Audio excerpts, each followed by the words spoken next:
اتنے تابڑتوڑ حملے ہوئے ہیں پاکستان کی جانب سے، اس کے بعد ہمارے بارے میں افغانی جو ہے وہ کسی سے ہار نہیں مانتے، جیسے انہوں نے اپنی تمام تر زمین کھوئی ہے، اس کے بعد جو ان کی سپیڈیں لگتی نظر آئی ہیں، اپنی غلط فہمی تھی یہ تو اس سے تو وہ باہر آ گئے ہیں۔ پاکستان نے ان کو بتایا ہے بھرپور طریقے کے ساتھ۔ 3 بارڈر کراسنگ تھی، 3 بارڈر کراسنگ ہیں ہماری، تینوں کی تینوں بند کر دی گئی ہیں، سامان کے انبار لگے ہوئے ہیں، اور پاکستان نے جو پابندی لگائی ہے قسم کی کوئی چیز جو ہے مزید کراس نہیں کرے گی۔ جس پاکستان نے اب ایک بڑا فیصلہ کیا ہے، آپ کے پاس صرف 7 دن ہے، اپنا سامان بیچنا ہے بیچیں، اکٹھا کرنا ہے کریں، 7 دن کے اندر اندر آپ اس کو کور کریں، کیوں ہر صورت پاکستان سے نکالا جائے گا 7 دن کے اندر۔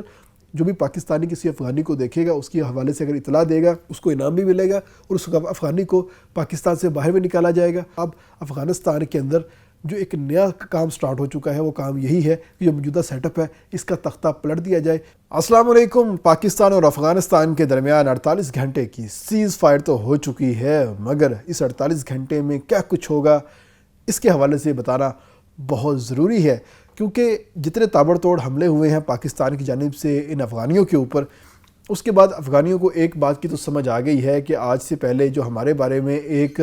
امیج تھا خاص طور پر کہ جی افغانی جو ہے وہ کسی سے ہار نہیں مانتے، افغانی جو ہے کسی سے افغانی کے اوپر کسی نے حکومت نہیں کی، وہ تو ختم ہونے والا ہے، کیونکہ کسی اور کے یہاں پر آنے میں اور ایک ہمسایہ ملک اور خاص طور پہ ایک پروفیشنل آرمی کے اٹیک کرنے میں زمین آسمان کا فرق ہوتا ہے۔ اور جیسے انہوں نے اپنی تمام تر زمین کھوئی ہے، اپنی چیک پوسٹیں جو ہیں وہ چھوڑ کے بھاگے ہیں، جیسے ان کو پاکستان کا ڈرون یا جہاز نظر آتا تھا، اس کے بعد جو ان کی سپیڈیں لگتی نظر آئی ہیں، اس کے بعد ان کو یہ جو اپنی غلط فہمی تھی یہ تو اس سے تو وہ باہر آ گئے ہیں۔ ان کو بہت اچھے سے اندازہ ہو گیا کہ جب پاکستان ان کو پال سکتا ہے تو وہ ان کو مار بھی سکتا ہے، تو پاکستان نے ان کو بتایا ہے بھرپور طریقے کے ساتھ، جس کے بعد انہوں نے منتیں کی ہیں، ترلے کیے ہیں، اور ترلے کرنے کے بعد انہوں نے جو سیز فائر ہے وہ کروایا ہے، اور 48 گھنٹے اب پاکستان نے اس 48 گھنٹے کو کس طریقے سے لینا ہے اس کا فیصلہ جو ہے ہمیں آج سے نظر آنا شروع ہو چکا ہے کہ آخر پاکستان کس حوالے سے سوچ رہا ہے افغانیوں کے بارے میں۔ سب سے پہلے جو جتنی بھی بارڈر کراسنگ تھی، 3 بارڈر کراسنگ ہیں ہماری، تینوں کی تینوں بند کر دی گئی ہیں، جس میں سب سے بڑی ترخم ہے چمن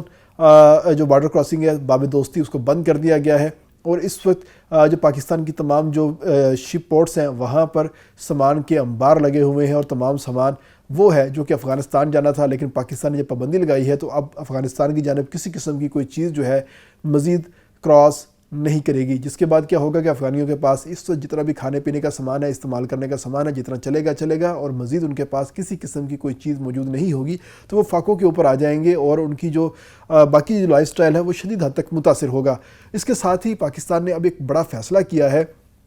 پہلے تو اعلان کیا گیا تھا کہ 2 ماہ کے اندر اندر ہم ان تمام افغانیوں کو یہاں سے باہر بھجوائیں گے، اور ان کے پاس صرف یہی ٹائم ہوگا، اور یہ 32 لاکھ کی تعداد جو ہے ان کی بتائی گئی تھی، جس کے بعد ہم نے ایک اندازہ بتایا تھا کہ 50,000 افغانی ایک دن کے اندر اندر ڈیپورٹ ہوں گے، لیکن ہمارے اندازوں سے زیادہ پاکستان کی گورنمنٹ نے اس کے اوپر ذرا زیادہ اسٹرکٹ ہوئی ہے، اور یہ اعلان کیا ہے کہ 2 مہینے تو دور کی بات ہے، آپ کے پاس صرف 7 دن ہے، 7 دن کے اندر اپنا سامان بیچنا ہے بیچیں، اکٹھا کرنا ہے کریں،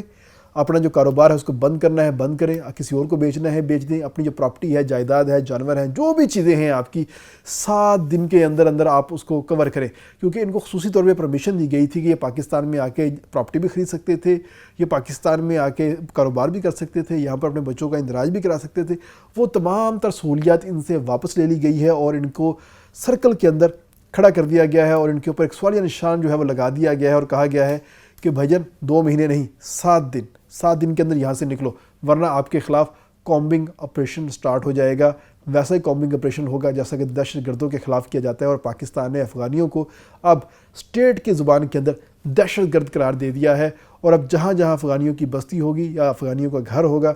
وہاں پر کارروائی ہوگی، پنجاب پولیس جائے گی، سندھ پولیس جائے گی، AJK پولیس جائے گی، اسلام آباد پولیس جائے گی، KPK پولیس جائے گی، پولیس وہاں پر جائے گی، ان لوگوں کو وہاں سے نکالا جائے گا، اور ان کو کیمپ کے اندر لے کے آ جائے گا، اور کہا جائے گا کہ یہاں سے اب آپ واپس جائیں، اور بارڈر کراسنگ کے اوپر جتنے بھی امیگریشن کاؤنٹرز ہیں ان کی تعداد اب بڑھائی جا رہی ہے، تمام تر انتظامات وہاں پر بھرپور طریقے سے کیے جا رہے ہیں، اور ان تمام لوگوں کو وہاں سے